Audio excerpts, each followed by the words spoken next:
asalaamu aleykum mbokk yeeg xarit yi maa ngi leen di nuyu tey si ajjuma ji naan leen juma mubarak yàlla na borom bi nangu jaamu bi musal ñu ci seytaane te surtout barkeel wërsëg leeg njaboot li donc sunu dernier éphéméride tey de la semaine ñoo ngi ko tey ci 11 avril bi di ko articulé ci ay xew-xew yu bëre den propose éléments yi nga xam ni indi woon nañ ko fi déjà autour de exécution Abdou Ndafa Faye ci ginnaaw bi mu defee assassinat boobu maire Demba Diop maire de Mbour wante aussi di fi rendre hommage ay kilifa yi nga xam ne aussi wàññeeku woon nañ fii notamment ay kilifa yu mag dañ ci dëkkaat fii léegi-léegi wante balaay boobu ñu ñëw ci introduire sunu 11 avril bi dellu si waat pour des faits historiques yi nga xam ne c'est toujours d'actualité parce que ça concerne aujourd'hui encore notre pays 11 avril 1970 nekkoon lancement wu Apollo 13 nag mu passionné woon addina bi bu baax ci jamono boobu surtout que mbir yi ni mu mujjee woon par la suite donc tey nag moo nekkoon lancement bi ñu lancé woon ko donc 11 avril 70 muy wëraan ba 17 avril balaa muy ñibbisi ginnaaw incident bu metti bi nga xam ni amoon na fa ak miracle bi nga xam ni def nañ ko pour que mu mën a ñibbisi sauver ñi nga xam ni ñoo ko sauver ñi nga xam ni astronautes yi nekkoon ci biir notamment Jim Lovell Jacques Swigert ak Fred Haise ñetti astronautes yi nga xam ni ñoo ko mujj woon ñoo fa doon donc Jim Lovell ak Fred Haise ñoom seen liggéey moo nekkoon ñu dem ba wàcc ci benn zone bi ñu wax zone géologique naan Fra-Mauro zone boobu la benn astéroïde daanu woon ci weer wi donc ñoom seen liggéey moo nekkoon ñu wàcc ba foofu seen beneen xarit bi di Jacques Swigert mi nga xam ne dernière minute lañ ko mujjee woon indi mu ñëw remplacer kii di Ken Mentingli moom pour des questions de maladie finalement ñu mujjee woon ko retenir Jacques Swigert finalement moo ko mujjee woon remplacer moom amoon liggéey na continuer di wër weer bi des ci biir kii bi navette lunaire module lunaire bi pour wër weer malheureusement seen benn moteur explosé seen benn module benn réservoir oxygène mujj woon explosé foofu ci module de service bi nga xam ni finalement ñoom ñëpp dañu mujj woon a dem dem làqatu ci module lunaire bi nga xam ni moo doon wër weer bi donc il a fallu que pour que ñu mën leen sax indiwaat sur terre ci seen module seen service yi nekk ci suuf ñoo leen mujj woon par miracle sauvé ba ñu mujj woon ñibbisi par la suite donc ñoom nag ñu amoon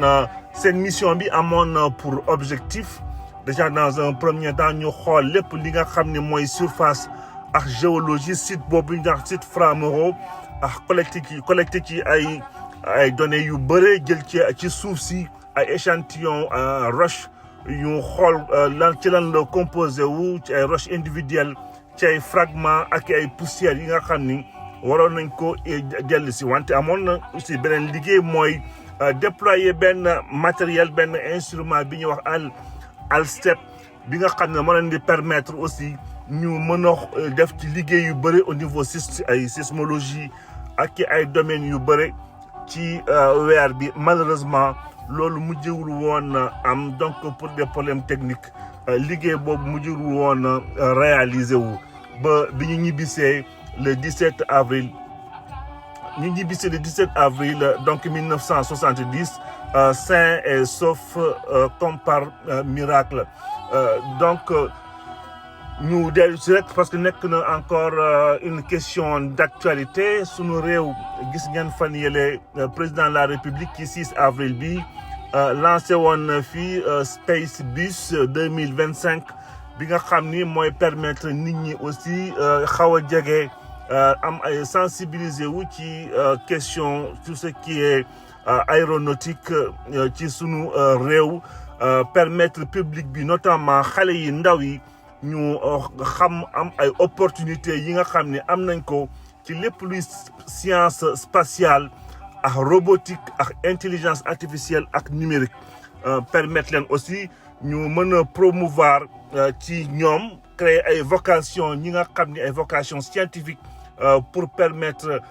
ñu am ay explication yu concrète ci lépp li nga xam ni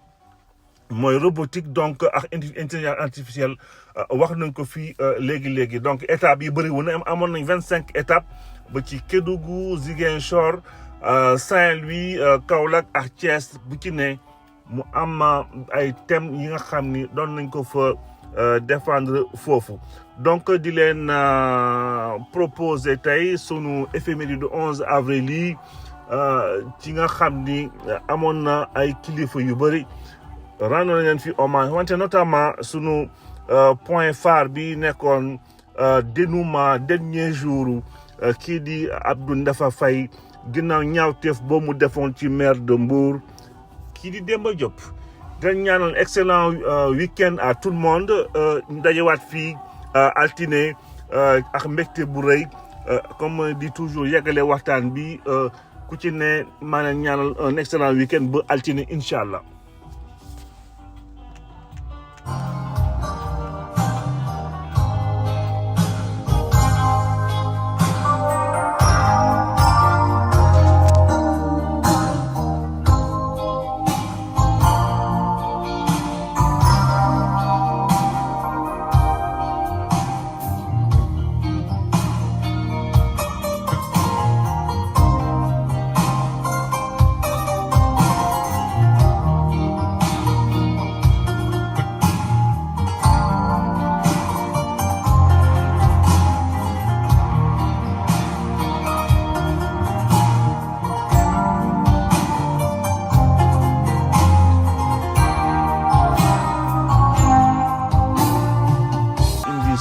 éphéméride yi nar ko articulé si ñetti date yi bëri wuñu wante am nañu solo ndax sunu premier élément bi ñu yóbbu ci 11 avril 1967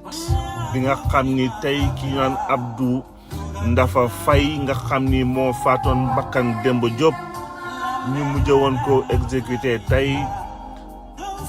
mënuñu amuñu woon beneen choix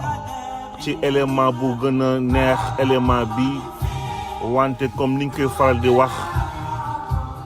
c'est pas nous qui faisons l'histoire et on la racontera qu'elle soit belle ou moyennement belle.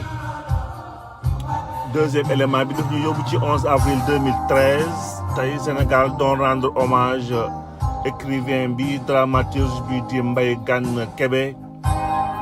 balaa ñuy ñëw ci hommage yi nga xam ni bëggoon nañ ko rendre fii ki ñu naan Tubaabu Joor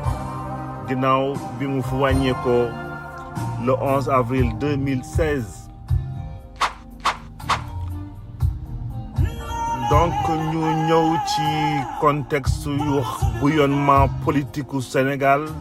tey ñoo ngi ci 11 avril 1967 nañoo ñu bañ a fàtte aussi ñu bañ a fàtte 29 juin bañ ko jaawale ak 29 juin 1967 bi nga xam ni bii kii di Moustapha Lo moom lañu mujjee woon appliqué peine biñ ko condamné woon ginnaaw tentative de meurtre bi mu defoon ci Senghor tey ñoo ngi sunu réew encore nekkaat ci même contexte de peine de mort bi ndax 11 avril 1967 meurtrier wu Demba Diop bi nga xam ni bii mbir yaa ngi xewoon le 3 février 1967 foofu ci Thiès tey lañ ko mujjee woon condamné le 18 mars du moins liñ ko condamné le 18 mars foofu ci tribunal spécial député ak ay yeneen député ku mel ni Mbaye Jacques Derneville ak Ibou Kébé ñoom ñi nga xam ni Demba Diop mooy remplacé woon ci mairie de Mbour ci élection yi nga xam ne dañ ko mujj woon ñàkk wante accepté wuñu woon résultat wu élection yooyu ba tribunal bi jàpp ni ñoom ñoo nekkoon les complices de Ibou Ndafa Faye donc Ibou Ndafa Faye tey moo nekkoon 11 avril bi 1967 moo nekkoon application peine de mort bi ko concerné woon ñu ñëw bien entendu on ne fera jamais l'éloge ci ay ñaawteef on en profite rek pour wax jaar-jaaru Demba Diop ci boppam nekkoon un homme politique très engagé jamono boobu xawoon na jege trop kii di Lamine Gueye et particulièrement Senghor ñi nga xam ni sax dañoo mujjee woon dem ba tëkku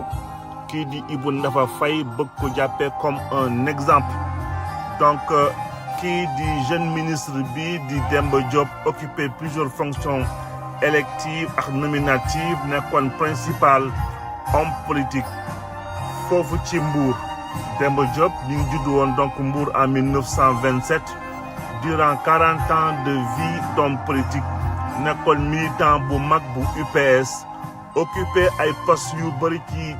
attelage gouvernemental ak sunu assemblée nationale noonu la ñëwoon en même temps occupé le département de jeunesse et de sport balay nekk député de Mbour ñëwoon remplacer justement ñi nga xam ni ñoom dañu jàppee woon ñoo nekkoon les commanditaires donc ci seen réunion publique boobu ñu organisé woon le 3 février 1967 si le député bi de Mbour président groupe parlementaire bu Union progressiste sénégalaise du UPS malheureusement la ko waa ji jam paaka foofu bi mu neen doon jëlaat otom di ñibbi donc kii defoon loolu donc tuddee ko Abdou Ndafa Faye ñu condamné woon ko donc le 18 mars tey ñu doon appliqué peine bi donc loolu tribunal jàpp en même temps que commanditaires yi ce n'était ni plus ni moins ñi nga xam ne ñàkkoon nañu élection municipale yi foofu di député bi di Jacques Derneville ak Ibou Kébé jàppee leen comme complice donc condamné leen à des travaux forfaits à perpétuité kii di Jacques Derneville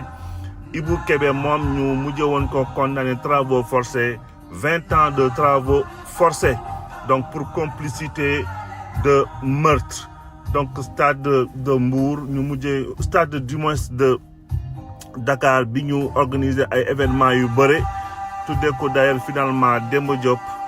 kii di Demba Diop aussi bu ñu demee ba Mbour dañ fa fekk Caroline Faye nekkoon soxnaam soosu nga xam ne defoon na aussi au niveau politique ay liggéey yu am solo d'ailleurs en tant que première députée femme war a nekk dans une ambiance de d'homme avec ji nga xam nga avec toute leur virilité mu nekkoon fa jigéen waroon fa défendre le code de la famille avec beaucoup de bravoure donc jaar-jaar yu am solo aussi soxna si di Caroline Faye ñu mujjee ko tuddee stade boobu foofu ci Mbour. Sunu deuxième élément daf ñuy yóbbu sur des périodes beaucoup plus contemporaines on est le 11 avril 2013 Sénégal di rendre hommage tey Mbaye Gane Kébé ginnaaw bi mu fi wàññeekoo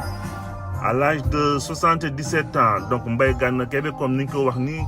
œuvre littéraire yi nga xam ni ça compte plusieurs romans recueils poésie ak ay pièces de théâtre donc 2009 la ñëwoon foofu ci ville de Thiès publié d'ailleurs en compagnie du président Abdoulaye Wade livre bi ñu intitulé ko La patrie dans l'âme, l'Afrique dans le cœur donc pour ñëwaat ci jaar-jaaru kilifa ji di Mbaye Gane Kébé grand maître de la plume parce que moom nekkoon na koo xam ne maîtriser woon na art bu baax a baax permettroon ko mu nekk ñi ñu gën a ràññee ci Sénégal particulièrement et Afrique de manière générale ndax nu mu doon mën a percer le cœur des hommes comme on dit accentuer bu baax ci thème autour de société contemporaine ak écriture bi nga xam ne dañ ci gis toujours un peu de teinte un peu de parfum post-colonial donc nekkoon koo xam ne ki ku baatam waxtaanam yu amoon solo te naat ñu xamee woon ko donc forcément aussi ci panafricanisme ak nationaliste ci forcément ci génération am est-ce que des gens tous les artistes étaient des gens très nationalistes très engagés pour ñëw ci jaar-jaaram rek donc mi ngi juddu woon foofu ci Thiès en 1936 waajuram bu góor nag mu nekkoon koo xam ne ku amoon barke la woon moo ko permettroon d'ailleurs mu bénéficier ci formation scolaire bu am solo avec une éducation très rigoureuse donc loolu moo ko permettroon mu jaar école normale supérieure nekk fa prof de lettres boobu sax moo ko permettroon doom jàngale foofu ci école nationale des officiers d'actifs de Thiès naan ENOA nga xam ni donc ci Thiès la bokk donc par la suite ñu xamee ko aussi duggam ci conseil d'administration de la manufacture des arts décoratifs de Thiès donc manufacture des arts décoratifs de Thiès ñoo ngi doon wax fan yële sax la directrice ou bien ki ko moomoon ci jamono boobu ak toutes les décorations qu'on reconnaît dans les plus grands palais du monde et particulièrement palais de la République bu Sénégal Mbaye Gana Kébé aussi ñu xamee woon ko ci réseau africain des poètes ou essayistes nouvelles du PEN Afrique donc amoon parcours bu exceptionnel en tant que dramaturge poète ak secret bi nga xam ne moom rek moo ko xamoon ci ni mu daan bindee ses œuvres donc loolu permettroon que tey mu amoon ci style bii nga xam ni on reconnaît ci style post-colonial ci ay bind yu bëri lu mel ni le décret nekk forcément dans cette logique amoon succès bu am solo Mbaye Gana Kébé ki yeneeni œuvre am lu mel ni l'Afrique a parlé l'Afrique une nouvelle intitulée l'Afrique du moins Kaala Sikkim plutôt ay œuvre de poésie yu mel ni Ébénite Colombe ba Ronde le blanc nègre 2009 nag ci la ñëw publié donc comme niñ ko waxee woon léegi mook président Abdoulaye Wade la patrie dans l'âme le cœur du moins l'Afrique dans le cœur donc ci 2012 bi lu mujjee woon a arrêté bind ginnaaw bi ko feebar bi dabe donc tey ñu bëggoon ko rendre hommage ci jaar-jaaram en tant qu'artiste parce que souvent ñu mel ni on ne revient pas très souvent ci seen ay jaar-jaar wante surtout du mën a exploiter li nga xam ne bàyyi nañ ko fii exploiter ko forcément ci sunu programme éducation nationale bu le temps que sunu dëkk am transformation nécessaire pour que dans notre société qu'on puisse prendre conscience parce que souvent il y a beaucoup de leçons de vie derrière seen ay œuvres dernière éphéméride bi tey daf ñu yóbbu ci 11 avril 2016 Sénégal di rendre hommage Toubabou Dior xamee woon ko donc Toubabou Dior mais mu tudd plutôt Bounama Touré donc 63 ans ancien sociétaire de l'écurie Fass donc nekkoon ko xam ne kii jamono boobu on parle de donc écurie de Fass ak Kati Diop foofu nekkoon fondateur écurie bi nekk foofu ci Médina Toubabou Dior aussi ku jege woon Tanor Dieng parce que moo nekkoon son garde rapproché donc garde rapproché boobu complicité seen complicité ci ñoom ñaar pendant des dizaines d'années ñu xawoon ko ràññee foofu bu baax a baax ba bi mu génnee sax àdduna on parlait plutôt de Ousmane Tanor Dieng était en deuil parce que Ousmane Tanor Dieng ci boppam xamee nañ ko ku bëggoon sport donc forcément sportif yu mel nii daan nañ ko entraîner mu mënoon créer complicité ci seen biir.